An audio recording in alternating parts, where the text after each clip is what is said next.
लwgwfwr नोंथांमोनखौ आंनि चेनेलाव बरायबाय।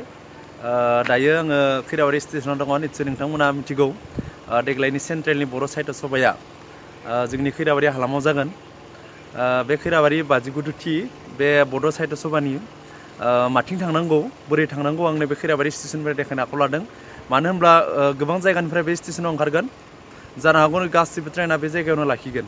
स' बेनिखायनो बे ट्रेननिफ्राय ओंखारनानै बाथिं थांगोन बेखौ आं देखायलांनो आखायाव लादों। मानो होनबा गोजाननिफ्राय फैनाय आलासिफोरा निश्चय एसेबाबो हेल्पफुल मोनगोन। स' जोङो गासिबो नायलां नोंथांमोना जिखिनि हायो आं बेखिनिखौ देखायलांगोन। जिखिनि लासै थांगोन बेखिनि थांगोन।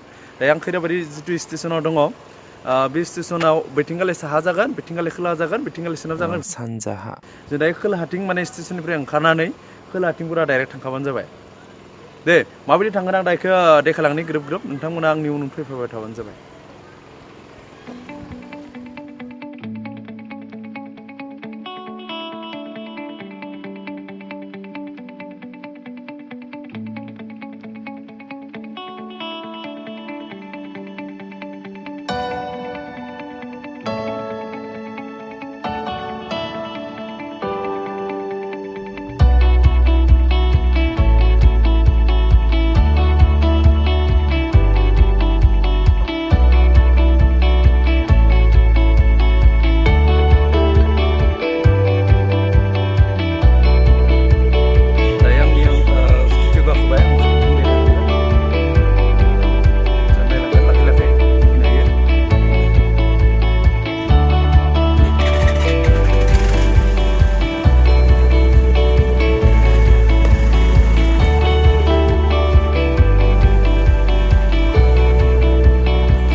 खैराबारिनि तिनिआलि टाउन बैथिनांगौथ' टंला मोनहैगोन। जों दायो थांगोन गिदिंफिनगोन थारनिं खोलाहाथिं थांगोन।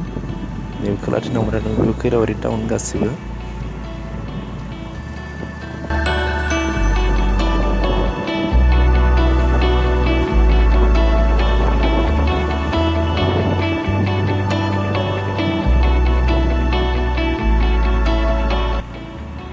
नैबे अफिस बेयावनो कालेक्सनफ्रा जादोंमोन। फैसानि गासैनिबो कालेक्सना साहित्य सभानि जिथु फैसा कालेक्सन खालामगोन आं। नैबे जाबाय खैराबारि एफसि अफिस। नोंथांमोना नुगोन बेयाव।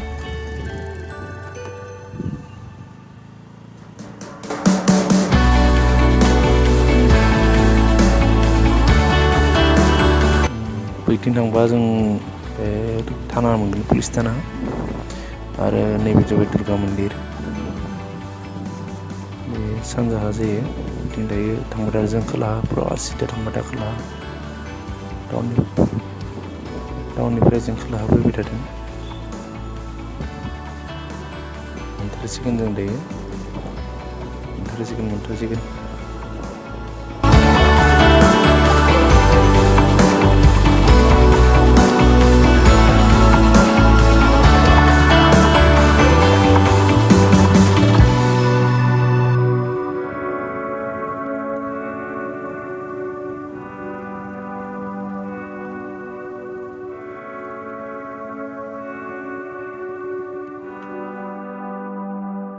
निखिनाव लामाया मोनब्रै जाफैबाय। माथिं थांगोन आं खिथानि नाय। बैथिं थांबा खैराबारि कलेज मोनगोन आरो हिरिम्बा बाथौ थानसालि मोनगोन। आरो थांथारबा सि बाजार ओंखारहैगोन हाइरवे। आरो नैथिंगालि थांबा जों जारगाव ओंखारहैनो हागोन। बा बिथिंगालि जों टंलाबो गिदिंना थांनांगोन ओरै मैलापाराथिंगालि।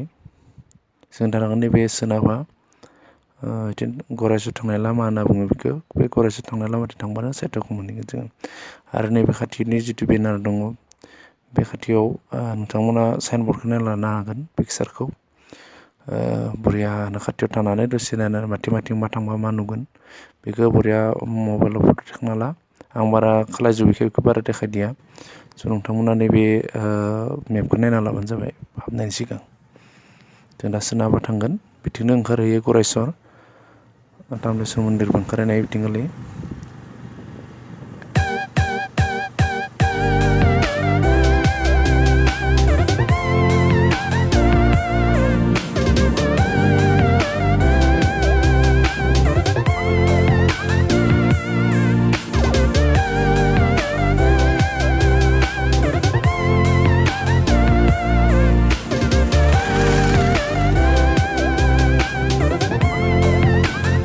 इन्डियान अइल बियो लामानि साहा दङ बाइक साइक लाङोबा थाव सोनो टेनसन खालायनाङा खाथियाव दंखायो बेयाव सोनो हागोन थावखौ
बाजार जाबा लामानि साखायो गोबां बाजार नुगोन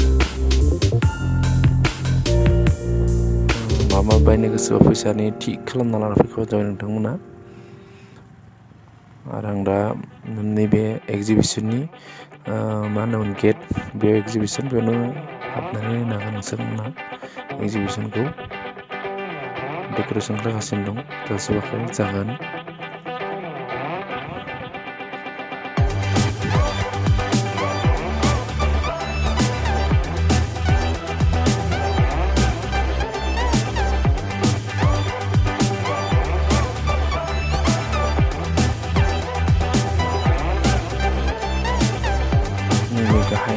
सेनासालिनि मेन गेट होनना बुंदों मेन गेटनि खोलाहाजों लामानि जोंनियाव इउएसनि आलासि फैनो गोदान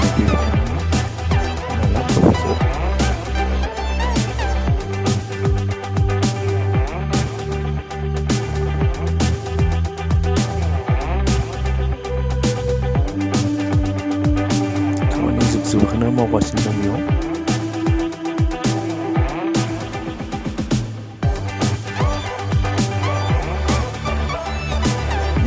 प्लेटखौ दैखांगोन प्लेटआ साथे सोबानो दै दैखांनानै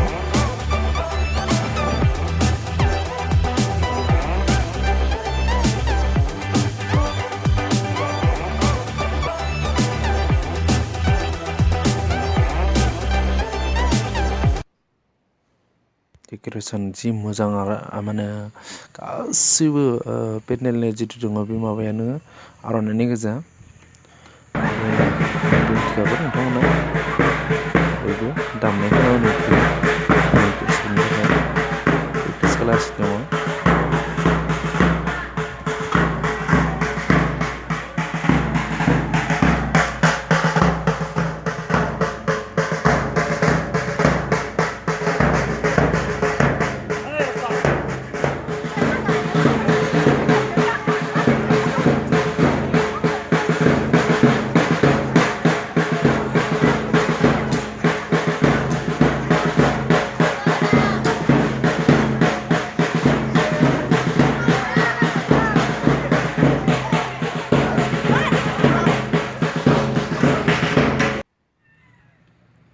नायनो फैदो लैहोर लैहोर बड' साहित्य सभा बर' राव गेलांथों जै। Thank you.